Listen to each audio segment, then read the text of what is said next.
dia, boa tarde ou boa noite, a depender, claro, do horário em que vocês estão vendo esse vídeo.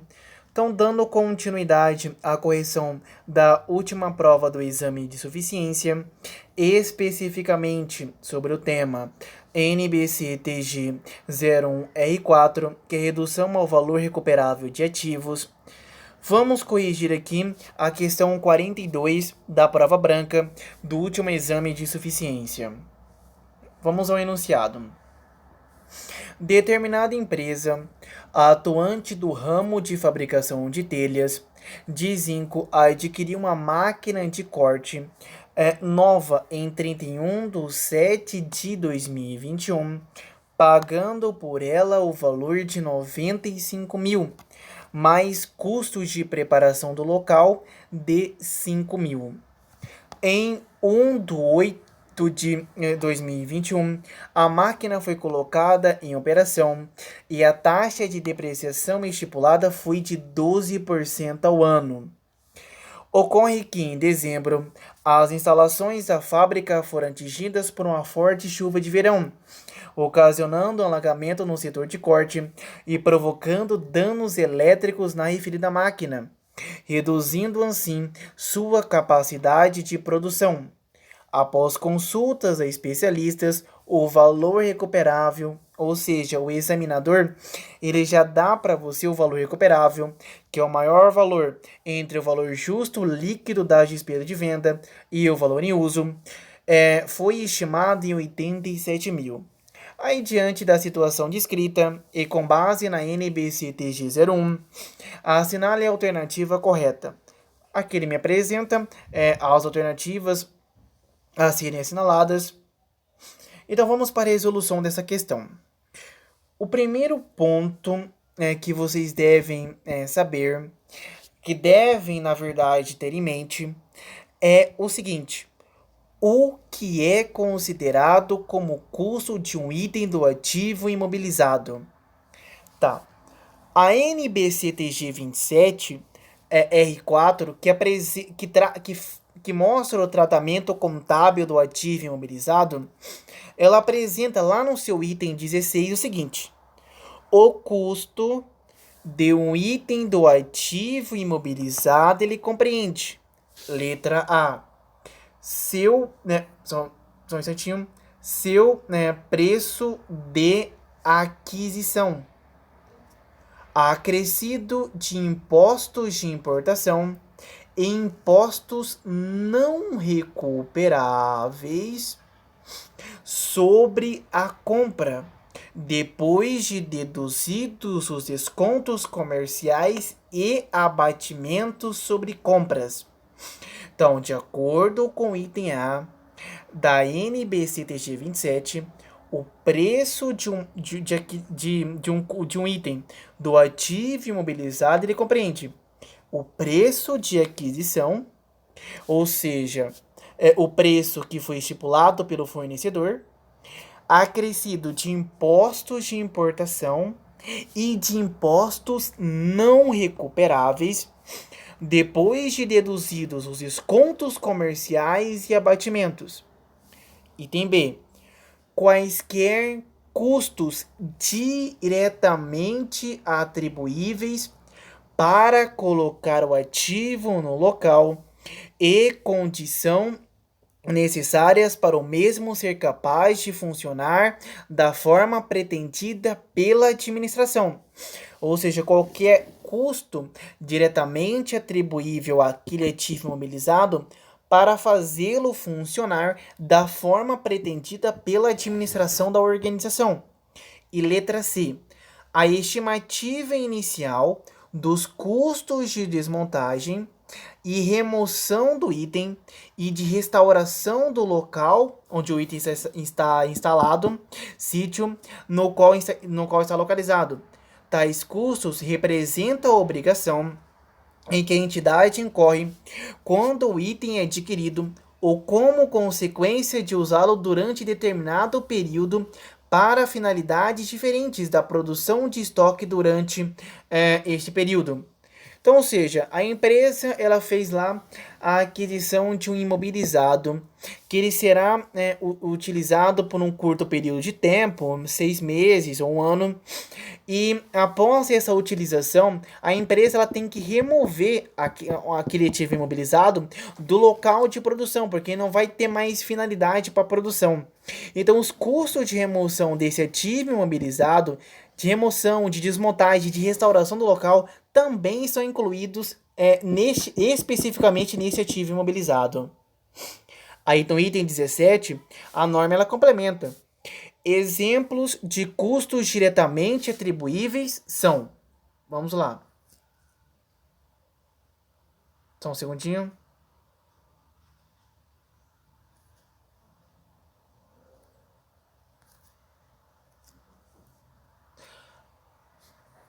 Só voltar um pouquinho aqui. Item A.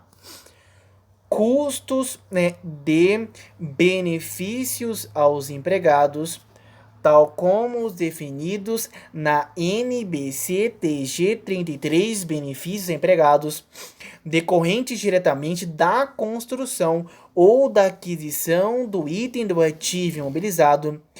Se pagou lá um pintor para pintar a máquina, se pagou qualquer tipo de remuneração a termo de mão de obra para construir um espaço lá para que a máquina ela fique acomodada, ou até mesmo para a montagem do ativo imobilizado, também faz parte do custo do item do ativo imobilizado. B. Custos de preparação do local. Esse aqui é interessante porque é justamente o que o enunciado da questão ele diz, que a empresa ela teve um custo de preparação do local. C, claro, os custos de frete e de manuseio, os custos de instalação e montagem da máquina ou de qualquer outro item do ativo imobilizado. E os custos com testes para verificar se o ativo está funcionando corretamente. Se a empresa ela faz teste para verificar se o ativo está funcionando corretamente, e esses testes geraram um custo de 10 mil. Só que a empresa ela consegue vender a amostra gerada desse teste por 5. Então essa diferença, esse custo gerado com o teste, ele também é custo do ativo imobilizado. E o F, que são todos os honorários profissionais. Então, a partir da NBC-TG 27, extrai-se que o custo da máquina será o seguinte. Lá eu tenho o preço de aquisição da máquina, que foi de R$95 mil, mas, conforme nós vimos, os custos de preparação do local, que foi de R$5 mil, então o custo de aquisição dessa máquina será justamente de R$100 mil. Esse aqui é o custo de aquisição. O segundo ponto a respeito dessa questão é o seguinte: quando se inicia a depreciação de um item do ativo imobilizado? Vejamos o que diz a NBC-TG 27-R4 no seu item 55. Prestem atenção. A depreciação do ativo se inicia quando este está disponível para uso. A depreciação ela vai se iniciar quando o ativo ele está disponível para uso, ou seja, quando ele está lá no local e em condição de funcionamento na forma pretendida pela administração. A depreciação de um ativo ela deve cessar na data em que o ativo é classificado como mantido para venda. Aqui é a NBC-TG 31, ativo não circulante mantido para venda e operação descontinuada, ou incluído em grupo de ativos classificados como mantido para venda de acordo com a NBC-TG 31, ou ainda na data em que o ativo é baixado. Ou seja, o ativo foi totalmente depreciado ou foi baixado pela venda. O que ocorrer primeiro? Então, gravem isso. A depreciação de um ativo imobilizado, ela começa na data em que o ativo está disponível para uso, ou seja, quando está no local e em condição de funcionamento na forma pretendida pela administração. Portanto, a depreciação ela não cessa quando o ativo ele se torna ocioso, ou é retirado de uso normal. Por exemplo, eu tenho uma máquina e eu não pretendo mais utilizar aquela máquina. Então significa que aquela máquina vai deixar de ser depreciada? Sob hipótese alguma. A menos que ela já esteja totalmente depreciada. Existe aqui um ponto também da norma que ele apresenta o seguinte, que a depender do método de depreciação que você utiliza, a depreciação para determinado período ela pode ser zero. Pode ser zero. Como assim, Giovanni? Vamos dar um exemplo. Quais são os métodos mais conhecidos de depreciação? Cotas constantes, quantidade de unidades produzidas, por horas máquinas e assim por diante. Vamos dar um exemplo. Se a empresa ela utiliza um método de depreciação pela quantidade produzida, ou seja, a máquina ela deprecia de acordo com a quantidade produzida, e se naquele mês ela não produziu nada, a máquina não terá nada de depreciação a ser reconhecida na DRE como despesa. Então é por isso que tem que tomar cuidado também. Mas aqui o mais importante dessa norma, da NBC-TG 27, desse ponto, é a data em que a depreciação ela se inicia. Então, nós já sabemos que a depreciação ela se inicia quando o ativo está disponível para uso. Assim, veja o seguinte no enunciado da questão. A data da aquisição ela foi no dia 31/7 de 2021. A depreciação ela não se inicia nesta data. Aí o enunciado ele me diz o seguinte, que a data do início em operação da máquina foi no dia 1º/8 de 2021. A depreciação ela se inicia a partir dessa data. Então nós já sabemos aqui quando a depreciação ela vai se iniciar. O terceiro ponto agora ficou fácil, né? Que é o cálculo da depreciação. Veja que eu utilizei aqui cotas constantes. Mas Giovanni, o enunciado ele não me deu que tipo de depreciação, que tipo de método de depreciação a ser utilizado. Quando o enunciado não dá, suponha-se que o examinador ele queira que utilize cotas constantes. Então, a data do início da operação da máquina foi no dia 1º/8 de 2021.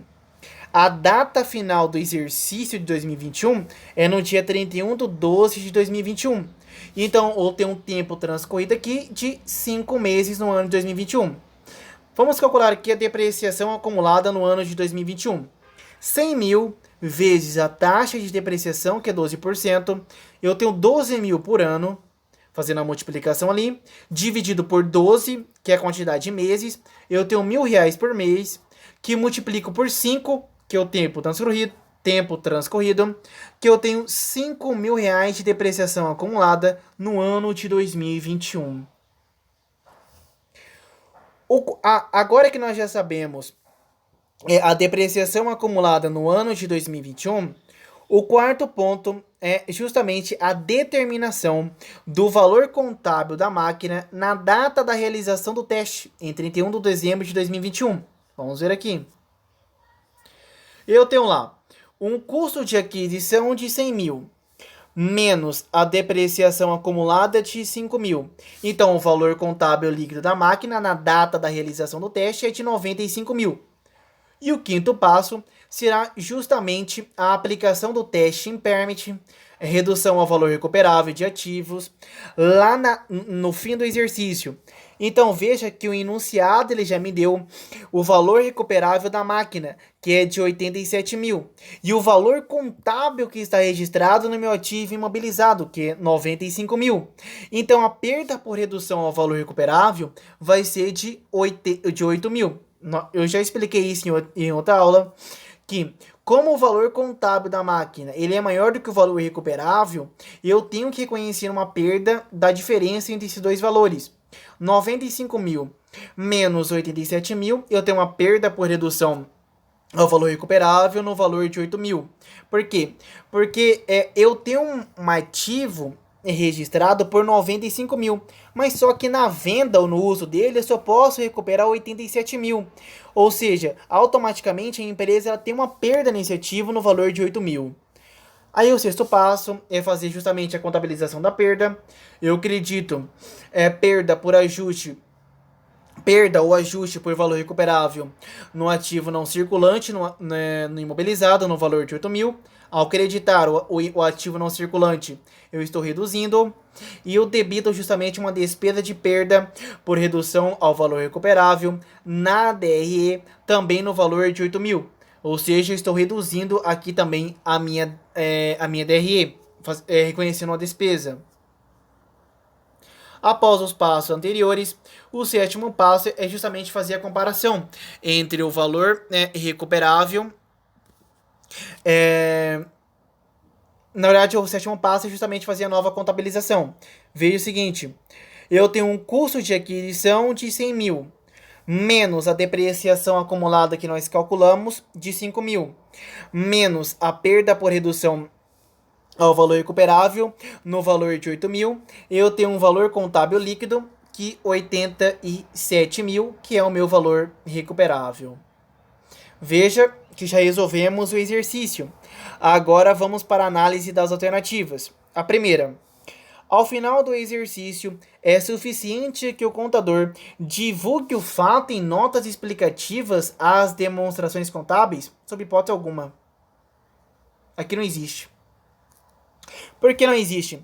Porque o registro em notas explicativas não substitui os procedimentos contábeis que devem ser realizados pelo contador, sobre hipótese alguma.